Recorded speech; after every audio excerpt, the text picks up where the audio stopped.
If you want to understand this, you have to stop thinking like an American. You have to start thinking like a Russian. We should probably just define BRICS. It's an acronym: Brazil, Russia, India, China, South Africa. So those are the BRICS started in. As a Goldman Sachs marketing gimmick, it only did, I'm not diminishing what they did, but they kind of took the leading economies, took out the G7 and Switzerland and a couple obvious leaders and say, well, who's left? That will be up-and-comers, the fastest growing developing economies. Then they got Brazil, Russia, India, and China. That was kind of easy. And then a few years later, they added South Africa, which was a little bit of a favorite of South Africa. South Africa is not anywhere near as large as those other economies or as important. However, it is one of the biggest economies in Africa. And if you're going to be the BRICS, you probably can't just be South America and Asia. You probably need to include an African country. So they picked South Africa. That's held about so for a couple of years. It was a Goldman marketing brochure. But then in 2006, at the United Nations General Assembly in New York annual meeting, is famous, heads of state and foreign ministers shot from all over the world. But they have what they call these bilateral meetings on the sidelines.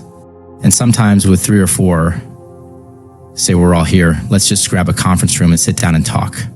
Well, Brazil, Russia, India, and China.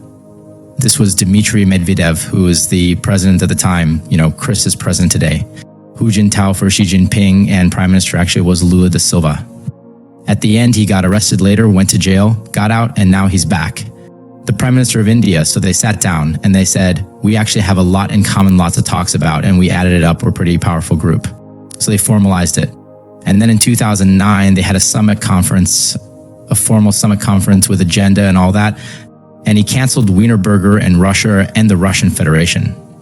For those who know the Russian history, that's the place where the Bolsheviks killed the Tsar and his ministers in the Romanov family.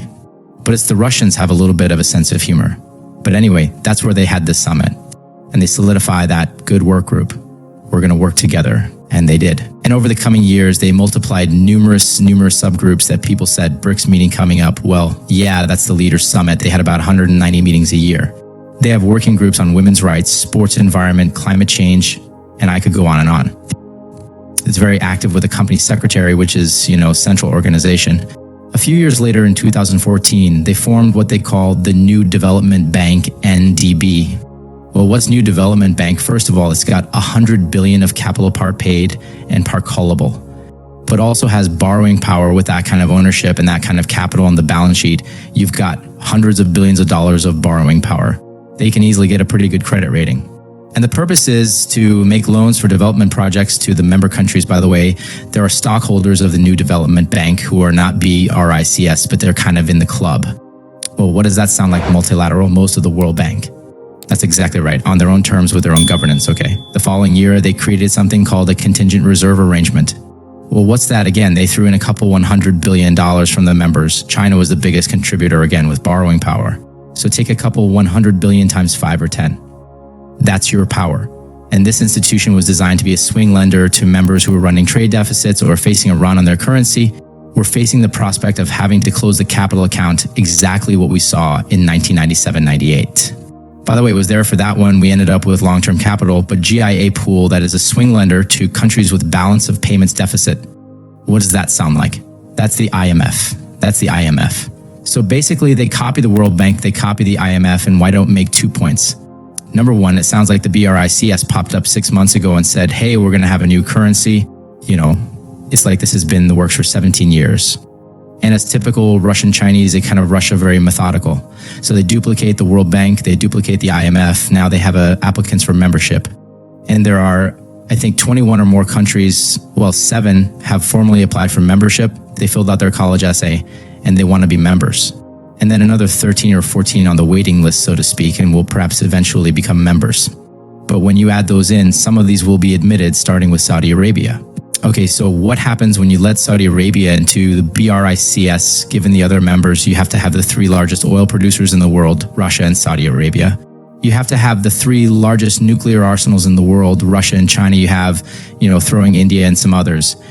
You have about 50% of global population, 54% of global GDP using purchasing power parity. You can debate the method, but just if you do purchasing power parity, you get over half of GD30 Botswana pools of the global landmass, and I could go on and on.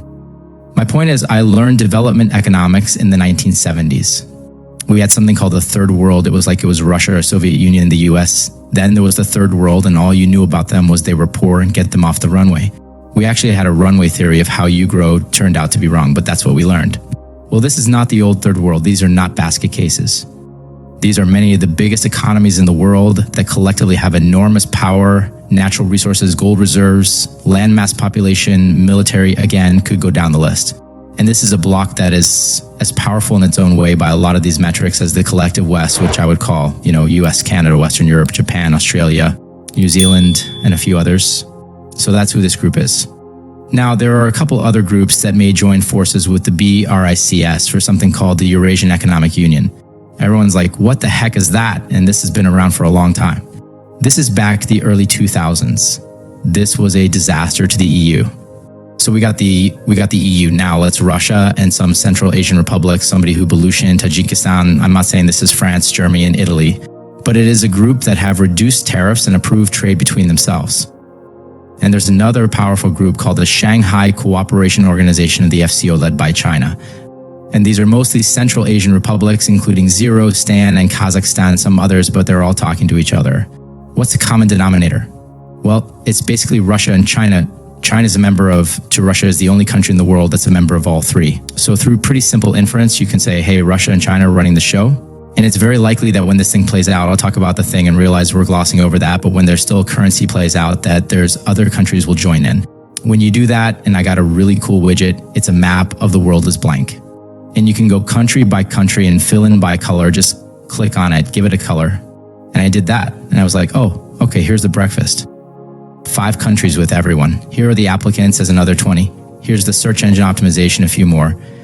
Some of them are members of both. Here's the EU. And as a few more again, many are members of both. And you keep going and all of a sudden, like a light bulb goes on. I said that as Alfred Mackinder is global island when he called the world islands. This goes back early 20th century first, probably greatest geopolitical theorist in history, but he had this idea of the world island that is exactly what they're building now. Why is that important? Other than the obvious, which is more collective economic and population power, pick your metric that dominates the world well. For one thing, if you're going to have a currency union, then more countries you have, the more likely you are to be successful in the past year. What are the headlines China and Saudi Arabia talking about selling oil for? You won Brazil and China do large multi-currency deal where they accept each other's currency, UAE, China. Same thing selling oil for you want Russia, China using 1 rubles as payment methods for whatever they sell to each other. Russia sells natural resources, China sells semiconductors, manufactured goods, and so far. Crafting a new economic bloc that challenges the traditional dominance of the West. This evolving landscape underscores the importance of staying informed about global developments and recognizing the strategic maneuvers shaping the future of international relations and economics.